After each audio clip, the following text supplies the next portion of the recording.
Okay, we're now looking at the 2014 paper, and it is question 2a to start off with. So I'll write these equations out here so we can see them a bit clearer. So 2x add y add 3z equals 4, equation 1. 3x minus y minus 4z equals 5, equation 2. X plus 2y minus 2z equals minus 6, equation 3. Easiest one to make the same roll the y's. So I'm going to double this one. 4x add 2y add 6z equals 8. Doubling this one. 6x minus 2y minus 8z equals 10. Close equations 4 and 5. And this one didn't need a change. So picking any pair, I'll go for equation 4. And underneath that, I'll just put in equation 5. So 6x minus 2y minus 8z equals 10. Different signs, so you add to eliminate them. So you get minus 2z equals 18.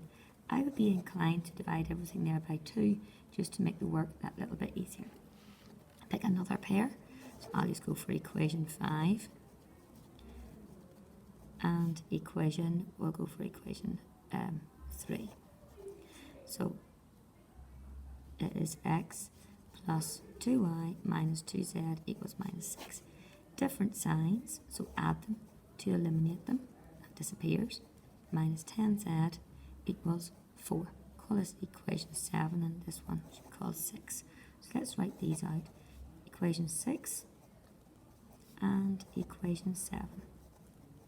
Now, it makes sense to make the z's the same, so just times this equation by 10.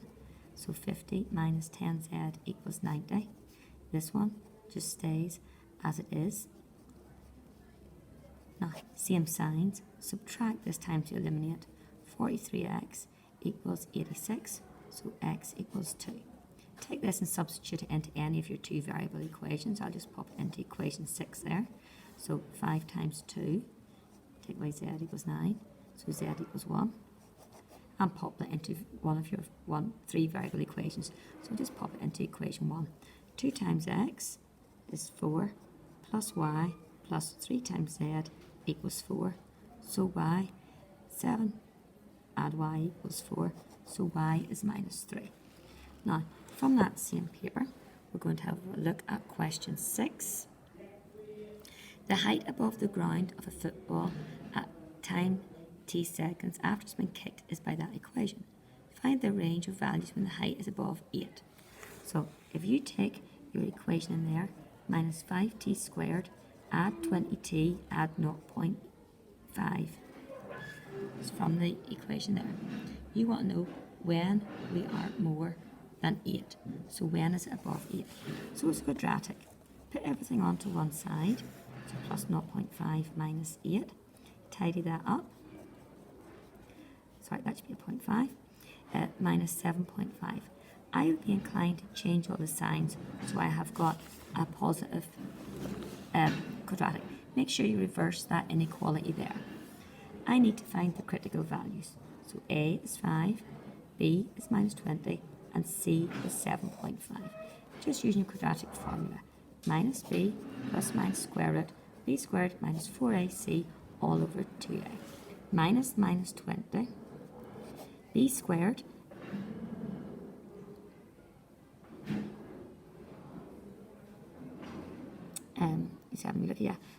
b squared is 400. Take away 4 times a times 7.5 all over 10. So just putting those numbers straight into the calculator. I have got 400, take away 4 times 5 times 7.5 to give me 250 over 10. In a calculator, if you put that through, that will tidy up to 2 plus half root 10. Make sure you draw out your graph. 2 minus a half root 10, 2 plus a half root 10. You want, it's a positive curve, you want under the axis. So 2 minus a half root 10 less than t less than 2 plus a half root 10. You can't have negative time, so the time always has to be above 0. And that's how you finish that one off.